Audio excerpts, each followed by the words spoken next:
Vamos a comenzar. Súper. Bueno, bienvenidos y bienvenidas a un nuevo episodio de Pie de Página, el capítulo 15 de nuestro programa de Pensando en Política.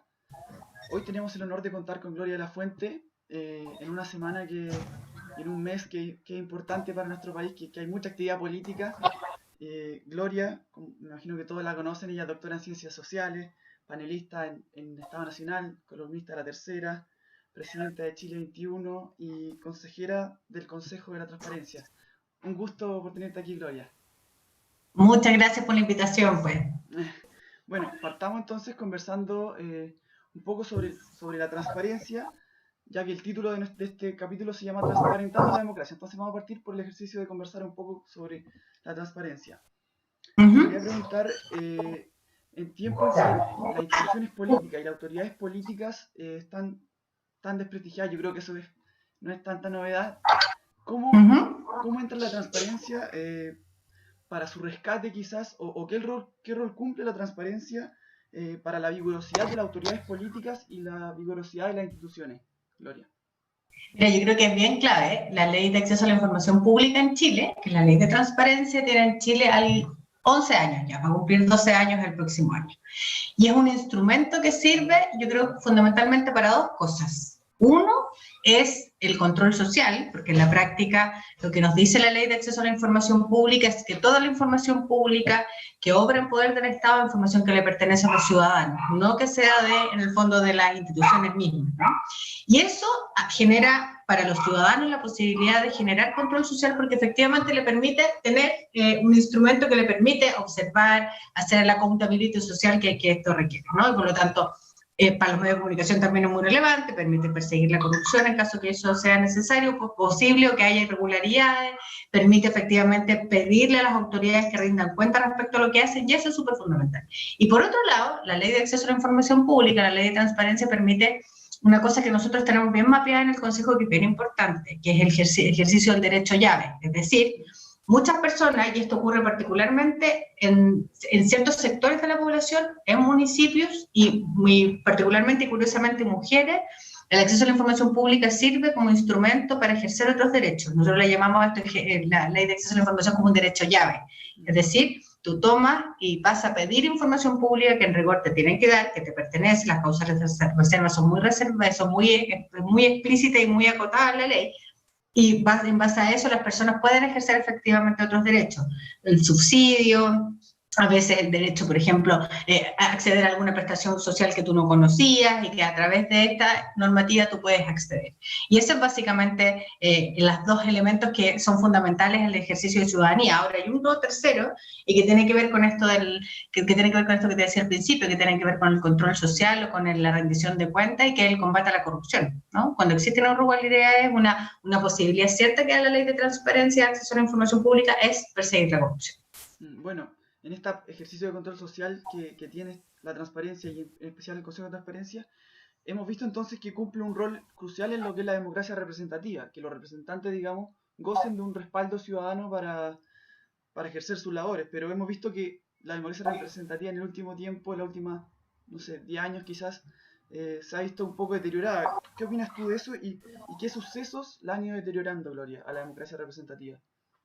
Mira, primero hay que reconocer una cosa que es bien fundamental. Para nosotros, como obvio, después del estallido social que tenemos una crisis de la democracia representativa, incluso antes de eso nosotros ya veníamos viendo señales bien contundentes, ¿no? Esta distancia, esta baja la participación electoral que fue bien dramática, porque no es que tuvimos una baja en el fondo sostenida en el tiempo, o sea, llegamos a una elección municipal con apenas 32-34% de participación, eso es muy bajo. En la última elección presidencial participaron menos del 50% del padrón. Entonces, hay aquí un dilema, ¿no?, que veníamos observando ese tiempo y que el estallido hace más patente aún. Pero yo creo que el problema de la democracia representativa, un problema, y de las democracias representativas de corte liberal en general, es un problema en el mundo. O sea, hoy en día las democracias en el mundo están cuestionadas. Y particularmente esto se debe, yo creo, a una distancia entre las élites y la política y la ciudadanía en general. El supuesto de la democracia representativa es que el representante, en el fondo, lo que hace es canalizar las demandas de sus representados. Y en la práctica eso pasa, no sucede en muchos casos, ¿no? Efectivamente nosotros vemos que en Chile, por ejemplo, se han levantado un montón de demandas respecto a distintas cosas, y parece que eso en muchos casos no encuentra eco en la ciudadanía. Evidentemente eso genera una crisis respecto a esa propia representación, y a esta idea de que las élites son una cosa distinta, muy alejada, y que no lee lo que pasa en la ciudadanía en general. Parte importante de eso yo creo que es la democracia, el dilema de la democracia representativa. Yo creo que a eso hay que unirle otros fenómenos más nuevos, por ejemplo, como el fenómeno de las redes sociales en general, que hace, lo conversamos en un libro que acabamos de sacar recientemente con Danae Mlinars. En la primera entrevista entrevistamos a Manuel Antonio Garretón para comprobar un poco las tesis que veníamos discutiendo, y una de las cosas que él dice que es muy cierta, que pasamos como una democracia representativa a una especie de democracia expresiva, es decir, esta democracia que no es solamente, en el fondo, que tiene lugar o cabida o es más visible en los momentos que las personas eligen a sus representados, sino que es una democracia de todos los días, mucho más horizontal, mucho más exigente, a rato bien poco comprometida también. Pasa mucho, yo creo, en las democracias, que a veces hay una especie de interpelación permanente a las autoridades, y eso está muy bien para ser exigible en la rendición de cuentas, pero en muchos casos ciudadanía que no está disponible a comprometerse. Y ahí tenemos un dilema, ¿no? Entonces, creo que en cualquier caso estamos frente a un cambio de paradigma bien importante. Yo creo que la democracia que conocemos ahora no va a seguir siendo la misma democracia probablemente en los próximos 50 años, en la próxima mitad de siglo. Esto tiene que necesariamente transformarse porque las dinámicas de la sociedad también se han ido transformando. Y parece que en esta transformación, bueno, como tú dices, que la ciudadanía exige más participación de alguna manera, como de autonomía finalmente política o de participación en el control de sus vidas. ¿Tú ves como en esta transformación un rol mucho más preponderante de la ciudadanía, me imagino, ¿no? ¿Qué rol cumple en este nuevo paradigma la ciudadanía? Yo creo que es un rol súper clave. Mira, el estudio de auditoría de la democracia de hace un par de años atrás del PNUD ya lo decía, ¿no? Uno de los déficits de la democracia chilena es justamente el déficit de la ausencia de ciudadanía. Nosotros teníamos, desde el punto de vista de los estándares internacionales en materia de democracia, desarrollo democrático, muy elevados estándares. ¿Por qué? Porque en el fondo tenemos instituciones de la democracia representativa que funcionan muy bien. El problema tiene que ver básicamente en la relación con los ciudadanos. Los ciudadanos están como ausentes del debate público hasta que se producen estas ideas sociales, ¿no? Que se expresan a través de otras maneras. Tuvimos movimientos sociales en el 2006, el 2011, pero no hay un espacio de canalización institucional. Yo creo que una de las cosas que le falta a la democracia chilena es mecanismos de participación que sean más efectivos, donde se le permita a las personas, y sea posible que las personas deliberen, pero además que deliberen, que participen, que sean parte de alguna manera de las decisiones públicas. Nosotros no tenemos iniciativa ciudadana de ley, recién por primera vez después de 30 años de recuperar la democracia, y si uno mira más atrás el antecedente que tenemos de plebiscito, el plebiscito del 88, de la magnitud que tiene, digamos, pero no tuvimos ejercicio en democracia de plebiscitos nacionales de esta magnitud. Lo que existe como mecanismo de participación ciudadana consagrada en la ley son plebiscitos a nivel local, plebiscitos municipales, pero que en general además denota las enormes desigualdades que existen en nuestro país. En general, los plebiscitos se realizan en comunas ricas, no en comunas pobres. Y las personas en general en comunas más pobres tampoco participan más, porque tienen finalmente como una especie de desesperanza prendida respecto al sistema. Y ahí es donde yo creo que esta democracia va a tender a cambiar, y por lo tanto yo creo que la participación va a ser clave. Iniciativa ciudadana de ley, probablemente plebiscitos o referéndums, fortalecer la capacidad para generar consultas ciudadanas o participación ciudadana. Me parece que es bien clave eso, y hacer de esto un mecanismo que sea más permanente de consulta a la ciudadanía también. Lo que sucedió con los cabildos después del 18 de octubre no es menor. Las personas se autoconvocaron y empezaron a hacer cabildos en distintos lugares, a veces entre vecinos, a veces entre organizaciones. Bueno, ahí hay un aprendizaje que hacer. Los ciudadanos probablemente nunca más se pueden quedar fuera de los procesos de decisión, y yo creo que eso es una cuestión bien clave. Bueno, tú mencionaste entonces, Gloria, la desigualdad. Estamos a 2 días de que se cumple un año del estallido social de octubre del año pasado, y te quería preguntar de qué desigualdad, porque vemos que fue una bandera que se elevó mucho en el estallido social y quizás se lleva ya años elevando. ¿De qué desigualdad hablamos o de cuáles desigualdad hablamos cuando hablamos de desigualdad? Tú mencionaste aquí, por ejemplo, una que tiene que ver con la desigualdad ciudadana. ¿Es la única desigualdad? ¿Y cómo esta desigualdad explica lo que pasó en ese mismo octubre? Mira, fíjate que esta es una conversación súper interesante. Yo creo que en el PNUD del año 2017, en plena elección presidencial, sacó un libro que se llamaba Desiguales. Ese libro muestra una cosa que yo creo que en el fondo estuvo intuitivamente presente en la discusión de esa campaña, pero que finalmente nunca se trabajó de manera adecuada. Y creo que tiene que ver con lo siguiente. Existe en Chile, evidentemente, y todos lo sabemos, y además es un mal en América Latina, desigualdad en materia de ingresos. Eso es evidente, son países desiguales. Nuestro país es muy desigual. La concentración del ingreso del 1% en Chile es muy superior probablemente a muchos otros países, para qué decir con países que tienen estados de bienestar mayor, ¿no? Entonces ahí hay efectivamente un problema, que es la concentración en el 1% al 30% del PIB. ¿Ah? Pero esa es la desigualdad más evidente. Hay otro tipo de desigualdades que diagnostica muy bien ese estudio del PNUD, que son las desigualdades más de carácter subjetivo, es decir, la percepción que tienen las personas respecto a la desigualdad y, si tú quieres, la discriminación en distintos sectores. Y ahí eso en Chile es más o menos evidente, y eso lo evidencian además distintos otros estudios, la percepción de desigualdad respecto al género, respecto a el apellido, al color de piel, a pertenecer o no, por ejemplo, a una minoría sexual. Todo ese tipo de cosas, o ser rico o pobre, todo ese tipo de cosas generan efectivamente una sensación respecto a la desigualdad que no solamente es objetiva, también es subjetiva.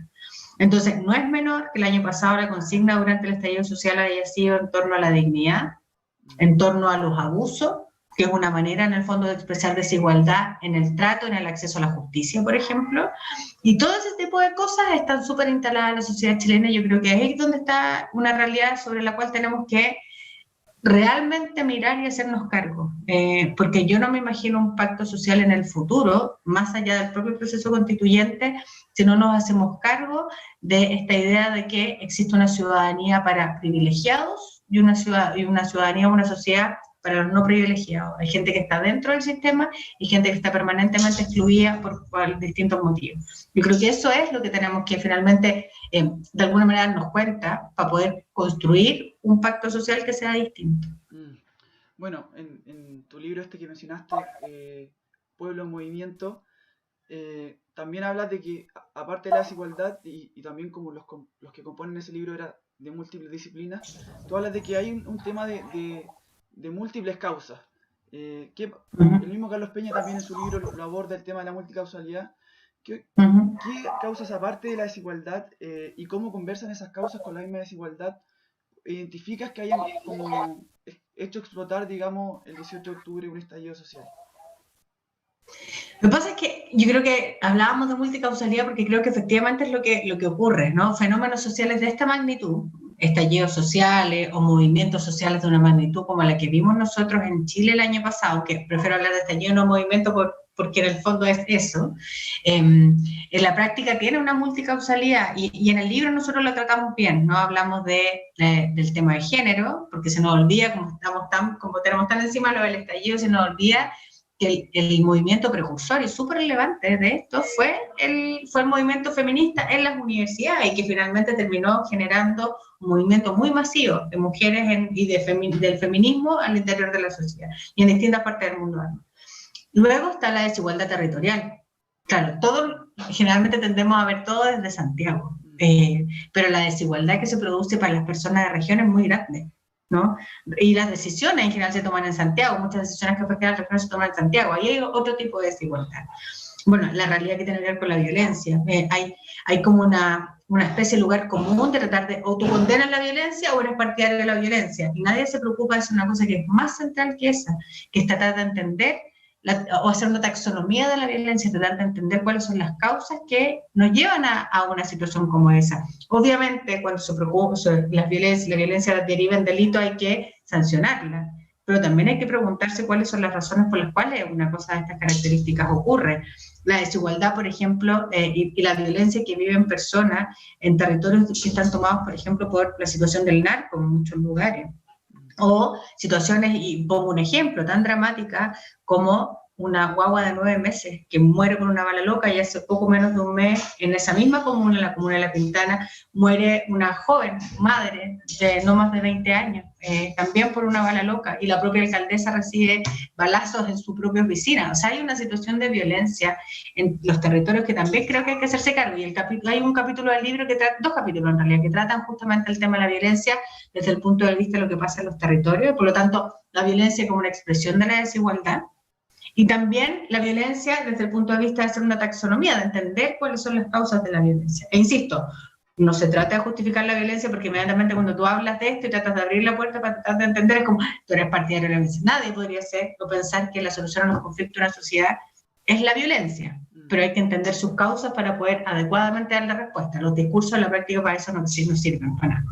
Y bueno, y hay distintas otras cosas. Está el tema de la desigualdad, bueno, el tema de género, el tema de la desigualdad en general, súper bien tratado, yo creo, por una muy buena socióloga, Manuel Baroset. Género, decía desigualdad. Bueno, el tema de los jóvenes, para entender qué es lo que ha ido pasando en las distintas generaciones de jóvenes en Chile, la participación electoral como un elemento también relevante, los temas vinculados a la participación ciudadana, de los déficits en realidad de la participación ciudadana en Chile, que creo que son clave para entender también por qué no hubo antes posibilidad de cambio institucional. Y eso es básicamente lo que hemos visto. Entonces, entramos en el libro con la mirada de las desigualdades y la multicausalidad, pero desde distintos temas. Sí sentimos que se nos quedaron cosas fuera. Por ejemplo, el tema vinculado particularmente al tema de los pueblos originarios, es claramente una discusión que es súper relevante y la verdad es que en el libro no lo tomamos, y el tema de los medios de comunicación en general, de los medios, el rol de los medios de comunicación en una sociedad pluralista, súper clave también. Nos quedará para un siguiente texto, pero claro, creo que hay una obligación de entender este fenómeno en la complejidad que tiene y la magnitud que tiene. Justamente, puede ser que una de las causas que no hayamos, o sea, que no se haya entendido lo que estaba pasando, puede ser que estemos como plagados de esta lógica binaria de entender lo bueno, lo malo y como que profundizar poco en lo que es complejo. Igual un poco de la mano con este tema que no alcanzaron a tocar, pero que es las redes sociales, de que todo se ve en palabras cortas, en frases, digamos, Claro. y que no pudimos entender. ¿Qué crees tú de esta lógica como de tratar de hacer todo fácil y simplificar y hacer como todo unicausal, básicamente? A ver, o sea, lo que pasa es que esta lógica de simplificar finalmente ayuda poco, ayuda tal vez como a hacer un análisis como de cortoplacista, bien coyuntural de los fenómenos, pero no ayuda mucho a tener una mirada, una perspectiva más global.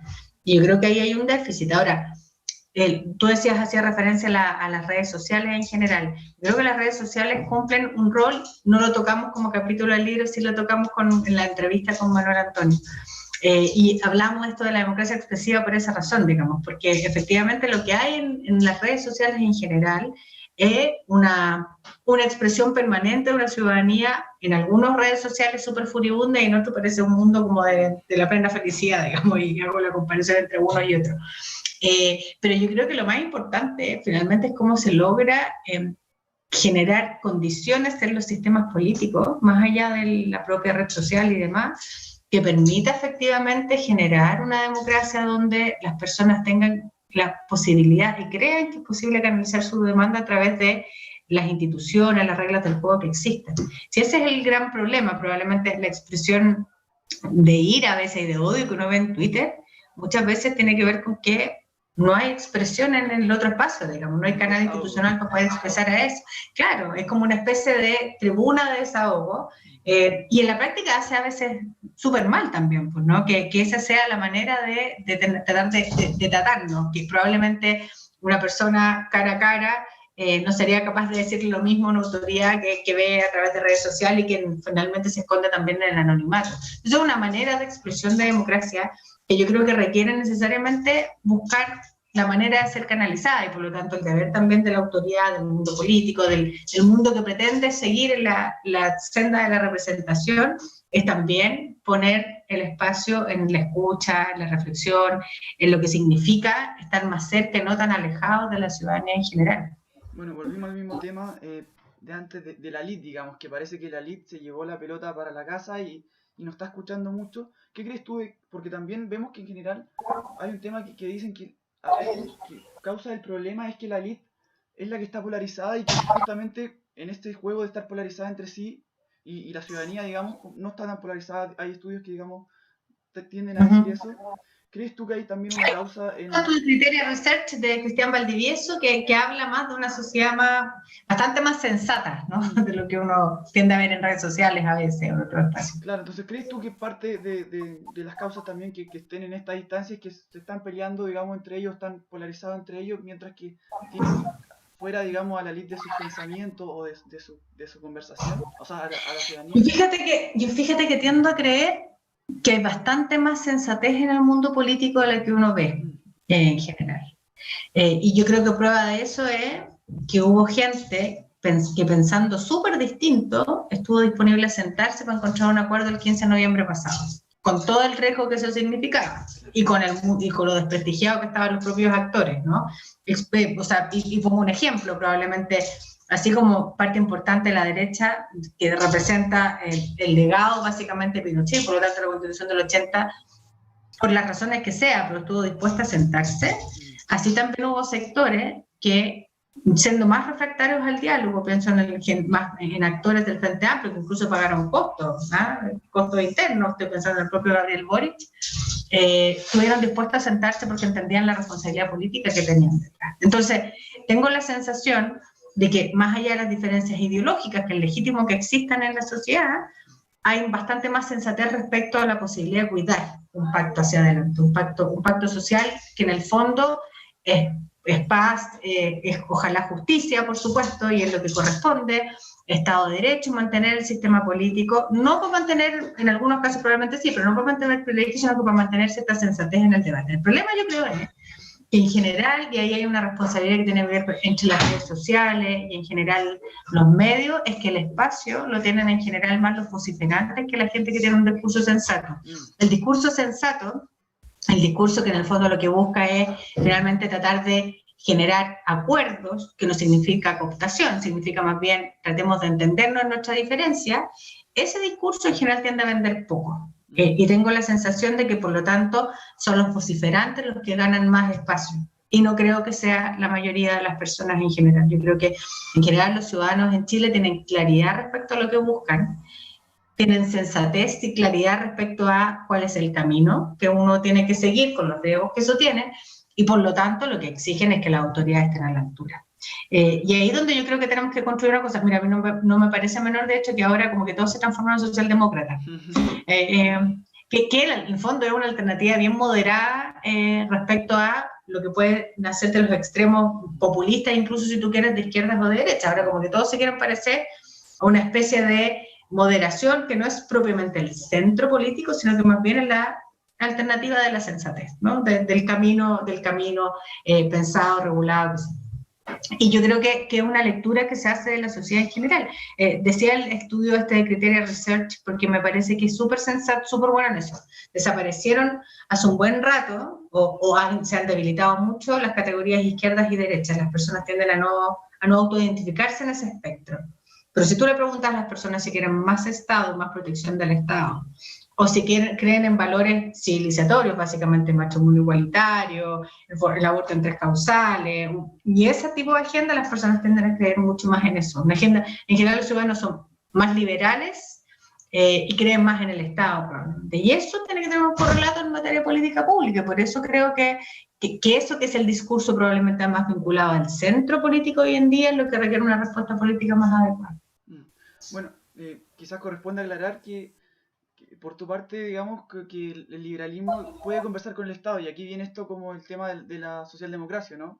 ¿Por qué claro. Los liberales pueden? Porque muchas veces se entiende como estas dos cosas como muy separadas. El que es liberal desconfía del Estado. Igual en Chile, digamos, esa lógica, digamos, ha dominado muchas veces el discurso. ¿Por qué los liberales pueden conversar bien con una lógica que cree en el Estado y claro, lo que pasa es que hay distintas expresiones también del propio liberalismo. Pues hay liberales en el fondo en materia de agenda valórica, si tú quieres, o agenda más civilizatoria, y en eso ponen ahí, pero cuando se trata de discusiones respecto al mercado, tienen posiciones que son más distintas de las personas que son más proteccionistas, creen más en la fortaleza o el rol del Estado.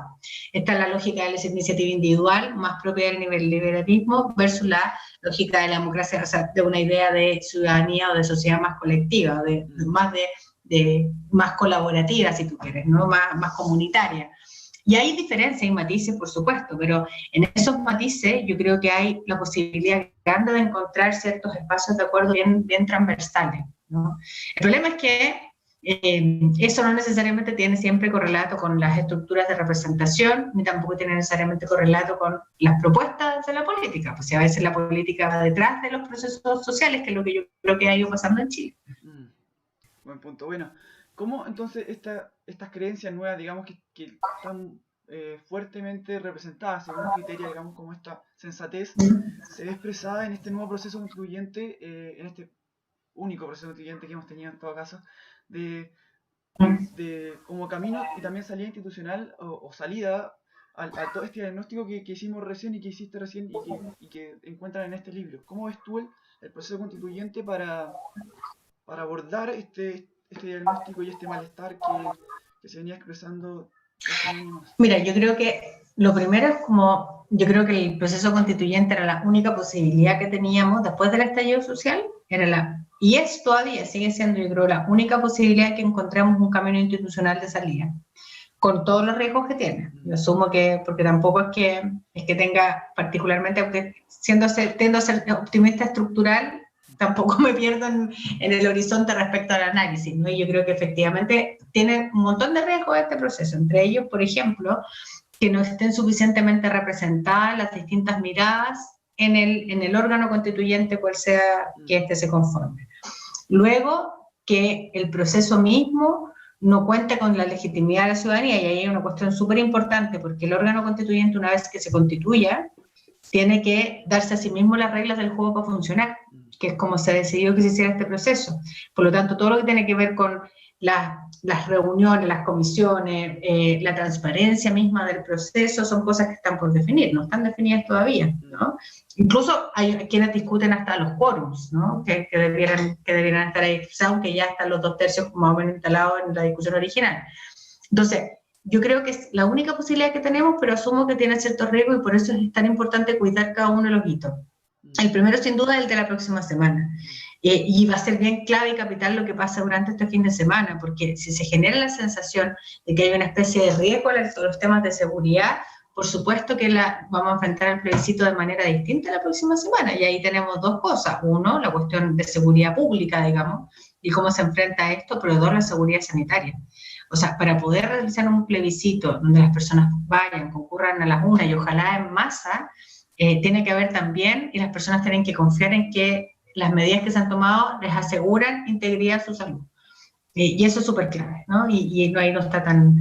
y ahí creo que se han tomado medidas, pero esperemos que la ciudadanía lo lea así. Luego de eso, es súper importante que se debatan con claridad cuáles son las prioridades de la discusión del proceso constituyente para los distintos sectores que aspiran además a llegar al órgano constitucional. Porque lo peor sería que haya una discusión donde no haya voluntad alguna de llegar a acuerdo en nada, que no se logren los acuerdos porque estamos hablando de quórum de 2/3 y eso signifique finalmente que terminemos dilapidando o que se genere un nivel de conflictividad que no logre resolverse a través de ese proceso. Y teniendo todos esos resguardos, suponiendo que todo va bien, después el camino de salida, que es el plebiscito de cierre o el plebiscito que finalmente termina aprobando o rechazando el nuevo texto constitucional. Todas esas cosas son el camino institucional único y posible porque la alternativa es permanecer permanentemente en el estallido.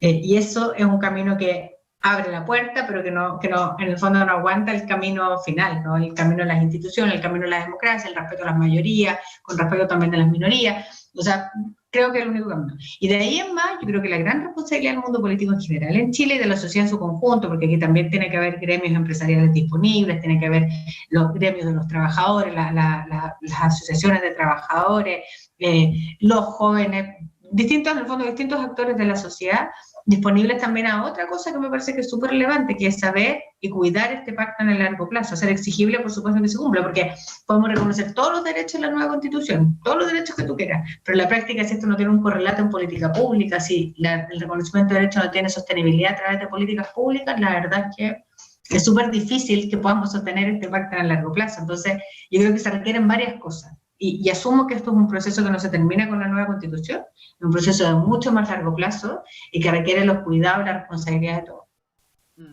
Bueno, tú hablaste en este ejercicio de explicar, y te agradezco porque mucha gente aún no tiene claro qué es lo que se viene después del plebiscito, las distintas elecciones que se vienen. Te quería preguntar entonces también con el tema de los quórum, como explicar un poco para qué son necesarios los quórum, si es que lo son o no. El ejercicio también ese yo creo que es importante. Yo creo que hay que entender que una constitución es un paraguas o es una definición que genera las propias sociedades? Por eso es importante el proceso en que estamos, que genera las propias sociedades para poder entenderse, un marco de referencia, ¿no? Y que define fundamentalmente tres cosas: los valores compartidos, por ejemplo, el respeto restricto a los derechos humanos, los valores, la distribución del poder, que es súper importante, qué poderes, los distintos poderes del Estado, cómo se constituyen, qué se componen, qué otros órganos constitucionales autónomos son, por ejemplo, relevantes, deberían estar en la Constitución, etc. Y lo tercero, que es súper importante y que obedece a la aspiración misma de la ciudadanía después del estallido social, son los derechos garantizados. ¿Cuáles son los derechos que reconocemos? El derecho a la educación, a la salud, a la vivienda. ¿Cuáles son los derechos que vamos a garantizar? Eso hacen las constituciones. ¿Y por qué es importante que existan quórum elevados? Ahora, se discute el guarismo, si 3/5, si 2/3, en cualquier caso siempre requieren quórum elevados por una razón súper simple, o no sé si tan simple, pero una razón que es potente, que es que uno requiere, para que esa sea efectivamente la casa de todos, requiere acuerdos de grandes mayorías. Esto no puede ser el reflejo, la expresión solo de un sector político, ¿no? No es ni la Constitución de Vitacura ni la Constitución de La Pintana, no es la Constitución del Norte ni la del Sur, es la Constitución que se hace cargo de la realidad de todo un país. Y por lo tanto eso requiere necesariamente quórum que permita hacerse cargo, y por lo tanto le plantea a los constituyentes, a las convencionales constituyentes, como se van a llamar, una responsabilidad súper grande, que es entender que para poder tener un texto constitucional que sea consensuado se van a tener que sentar a conversar.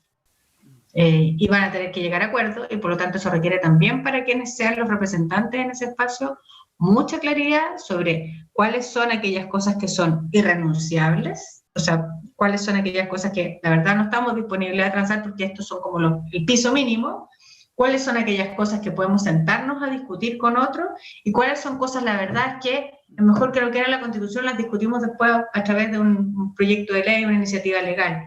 Y eso es como lo que... Entonces, yo creo que tiene sentido lo de los quórum, insisto, se puede discutir el guarismo, cuál es el número, efectivamente, cuál es el total, pero creo que lo que es importante es que entender que esta Constitución, o este marco de acuerdo, tiene que ser un marco de acuerdo amplio, que sea representativo de la ciudadanía. Es importante también por lo mismo, incluso más allá del quórum, que la elección de constituyentes, y en eso la responsabilidad política de nuevo de los partidos, de quienes quieren ser representados, sea la adecuada también. Si la ciudadanía siente que van los mismos de siempre al órgano constitucional, vamos mal. Bueno, para ir cerrando, Gloria, te quería preguntar, ¿qué tú te consideraste optimista de cara a este proceso? ¿Qué tiene que pasar, digamos, para que se cumpla tu escenario optimista? ¿Qué significa ser optimista en este proceso? Yo sé que ya has mencionado harto de eso, pero para como quedarnos con eso. Como expectativa 1 es que en el plebiscito de la próxima semana vote ojalá harta gente, mucha gente, porque lo que no quisiera es lo que uno ve en la discusión pública en los últimos días, que los extremos del espectro se juntan en un solo punto, que es el valor, que es denostar el proceso constituyente. Es decir, uno porque representa los poderosos, los de siempre, no sé qué, y otro porque es como el signo de la rebelión y las masas, en el fondo, enardecidas.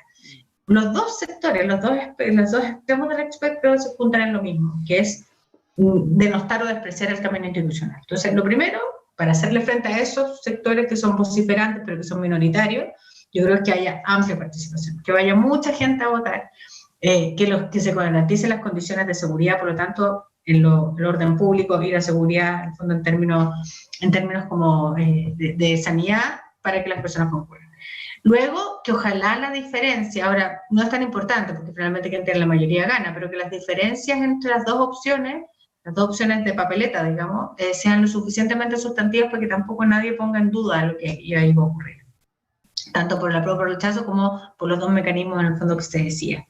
Y de ahí en más, yo creo que se inicia una conversación que es súper importante en el país, hasta cuando se elijan a los convencionales constituyentes en el mes de abril, que es cuáles son las prioridades, qué es lo que nos interesa poner en una constitución como país, cómo se le va a dar cabida al ejercicio de escucha de la ciudadanía en ese proceso, porque esto no es solamente elegir a la convencional constituyente, yo creo que hay que buscar mecanismos de escucha y de participación, y que el proceso sea súper legítimo, que sea transparente, que sea abierto a la ciudadanía, que en el fondo las personas sientan que estás confiando en lo que ahí está pasando, De nuevo, orden público yo creo fundamental, de respeto a los derechos humanos, que si hay algún tipo de violación mínima de derechos humanos que no debiera volver a ocurrir nunca más, esto sea inmediatamente sancionado. No puede ser que no haya sanción frente a violaciones de los derechos humanos. Y luego de eso, plebiscito de salida, que en el fondo también el texto constitucional ampliamente consensuado, ojalá cuente con las grandes mayorías. De ahí en más, toda la estructura de representación en general, sean los gobiernos o sea en el fondo los gobiernos o el Parlamento, tienen la responsabilidad de hacer carne y obedecer aquello que la Constitución dice que quiere hacer, porque es el acuerdo finalmente amplio y de todo. Eso sería básicamente mi expectativa, y no creo que esto logremos ver como frutos reales y canalizados antes de una década. Yo creo que estos son procesos largos en general. Bueno, esperemos que este escenario se cumpla. Yo estoy contigo, creo que estas condiciones deben darse para legitimar, digamos, la Constitución. Así que muchas gracias, Gloria, por este ejercicio de pensar en la Constitución, de pensar en el proceso. Te esperamos, digamos, en algún otro programa de Pensando en Política. Fue un gusto tenerte con nosotros, Gloria. Listo, gracias a ti, que estés muy bien. Muchas Chao, gracias. chao. Bueno, y los dejo invitados al siguiente episodio y capítulo de Pensando en Política, pie de página. Muchas gracias.